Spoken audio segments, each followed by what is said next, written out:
तो आज हम डील करेंगे with one of the landmark judgments under the POCSO act of 2020। तो इस केस का नाम है in re right to privacy of adolescents and bench है justice Abhay S Oka and justice Ujjal Bhuyan की। अब इस केस में एक 10th स्टैंडर्ड की लड़की का रिलेशनशिप होता है with a 25 year old man. Rape के चार्जेस फ्रेम होते हैं एंड ये मामला पहुंचता है कैलकाटा हाई कोर्ट तक।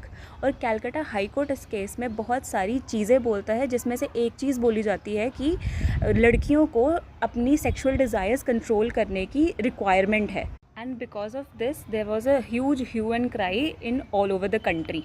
तो सुप्रीम कोर्ट इस केस की सुओ मोटो कॉग्निजेंस लेता है। That's why the title in re right to privacy of एडोल। अब कैलकाटा हाई कोर्ट ने under the POCSO act accused को कन्विक्ट कर दिया। And normally also consent of the minor is no consent under section 90 of IPC और section 28 of BN। Normally the consent of the minor is no consent under section 90 of IPC और section 28 of BNS।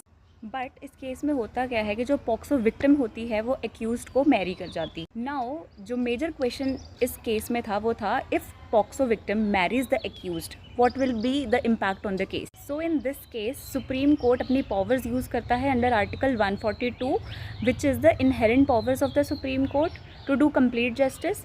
तो supreme court इस case में POCSO convict को sentence करने से refrain करता है और कहता है कि victim is married to the accused and didn't see it as a crime. Family ऐसे इंस्टीट्यूशन को बचाने के लिए अब this is the necessary step to do. And Supreme Court issue करता है कुछ guidelines for the high courts and the subordinate courts कि वो किस तरीके की लैंग्वेज यूज़ कर सकते हैं, किस तरीके के रिमार्क्स दे सकते हैं और किस तरीके के रिमार्क्स वगैरह वो नहीं दे सकते हैं।